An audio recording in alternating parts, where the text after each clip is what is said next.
Hello everyone, this is Gayatri and welcome to my YouTube channel Gama Tech. So let's continue the topic today, representation of real numbers. So what is real number? Real number means any positive or negative number.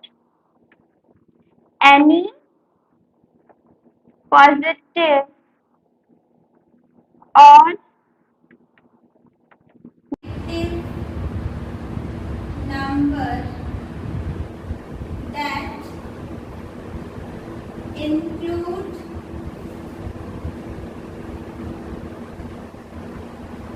integers.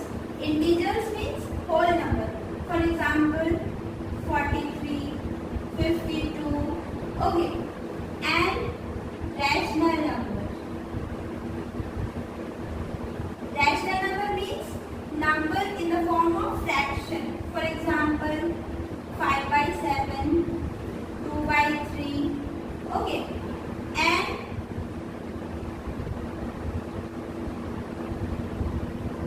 irrational number.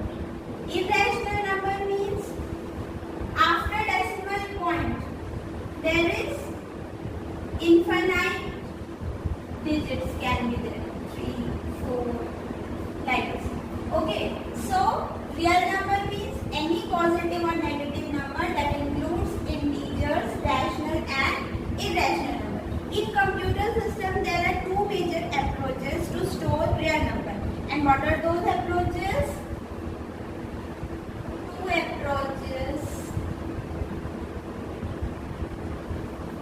to store real number. Okay. What are they? Fixed point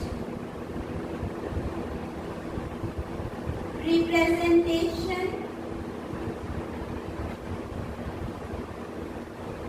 and floating point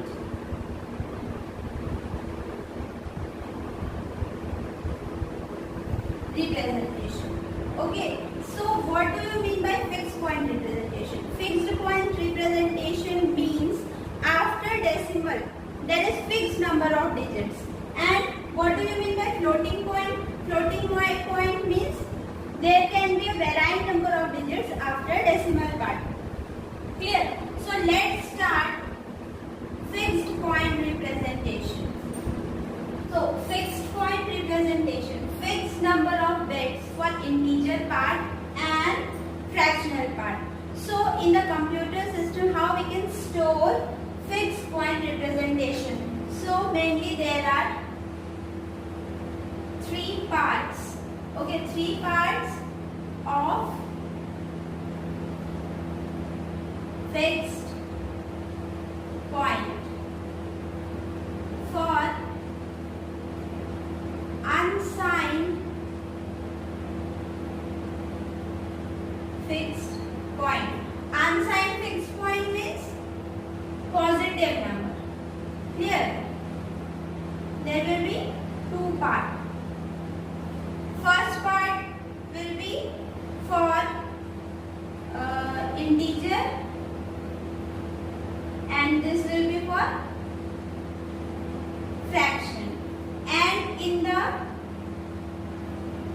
signed fixed point there is three parts. One bit for sign. Sign fixed point means negative number. Okay, sign this bit. This part is for sign bit. Okay, and now integer part and fraction part. So in this way, computer system we can store fixed point. Now let's see floating point representation. So next, floating point representation means varied number of digits after decimal part. Okay, so it actually reserves a certain number of bits for the number called Mendisa.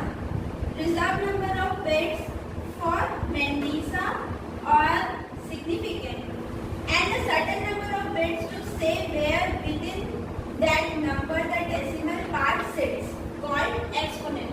And in the floating point representation, there is two parts.